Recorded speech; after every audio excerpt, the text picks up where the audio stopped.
Isang taon na ang lumipas pero ang sakit at bighati ay hindi pa rin lumilipas.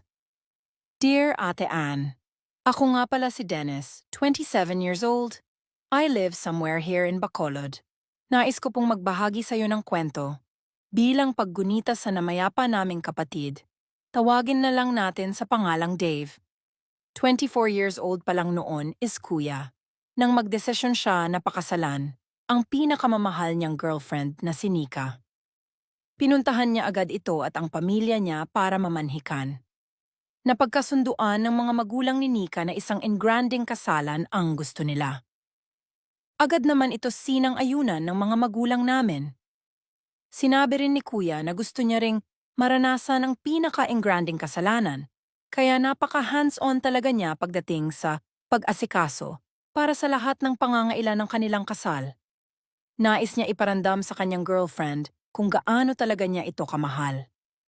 Lumipas ang ilang buwan, sa tinagal ng kanilang preparasyon, dumating na ang araw na pinakahihintay nilang kasal.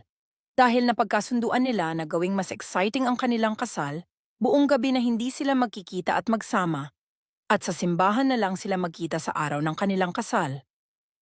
Maaga pa lang ang nakabihis na si Kuya. Dumiretso agad ito sa simbahan kasama ang mga magulang at kamag-anak namin. Pagdating namin sa simbahan, kami pa lang ang nandoon, wala pang ibang dumadalo. Habang naghihintay si Kuya sa kanyang bride, nanginginig ang mga kamay nito at halatang kinakabahan dahil dumating na ang araw na hihihintay niya. Hindi na akala ni Kuya na ganun pala daw kasarap sa pakiramdam kaya sobrang excited siya. Nagdasal siya at nagpapasalamat sa Panginoon. Hindi nagtagal ay nagsidatingan na ang mga bisita. Pero lumipas na lang ang 3 oras, hindi pa rin dumating ang bride niya. Kaya nagsimulan ng mag-alala ang kuya ko. Hindi na maipinta ang kanyang mukha. Halos mangiyak. Mangiyak na ito sa takot na baka hindi sumipot ang mapapangasawa niya. Sinubukan niya itong tawagan pero nakapatay ang telepono. Nilapitan na lang ni mama si kuya para palakasin ang loob, para hindi mag-isip ng hindi maganda. Sinabihan ito na baka traffic at siguro tagal na tapos ang pag-aayos. Kaya ayun, naging kalmado si kuya. Sinabi ni kuya kapag nabigo pa daw siya, na lang daw siya dahil wala na daw silbi ang buhay niya. Nag-alala na kaming lahat noong marinig namin iyon. Lumipas na ang ilang minuto ngunit wala pa rin si Nika. Nagkagulo na sila Mama Ate Ann, pati mga bisita dahil hindi pa rin dumating ang bride. Hindi na naman mapakali si Kuya. Kahit nagsimula nang nag-uuwian ang mga bisita pero matyaga pa rin hinintay ni Kuya si Rika. Pero hindi talaga dumating ang girlfriend niya.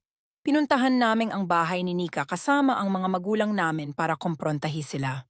Pero malungkot na sinalubong kami ng kanyang mga magulang. Umalis daw si Rika dala-dala ang mga damit niya at sumama sa ibang lalaki. Nag-iwan ito ng sulat para kay Kuya na nabuntis siya ng ibang lalaki.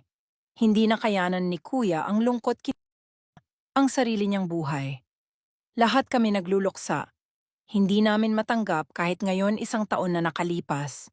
Hindi namin kailanman mapapatawad ang babaeng iyon. Kung saan man siya ngayon, sana maging miserable ang buhay niya. Para sa aking kuya, sana mapatawad ka ng Panginoon sa nagawa mong kasalanan. May you rest in peace.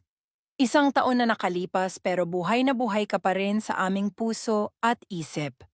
Mahal na mahal ka namin. Hanggang dito na lang Ate Ann, maraming salamat sa inyong pakikinig.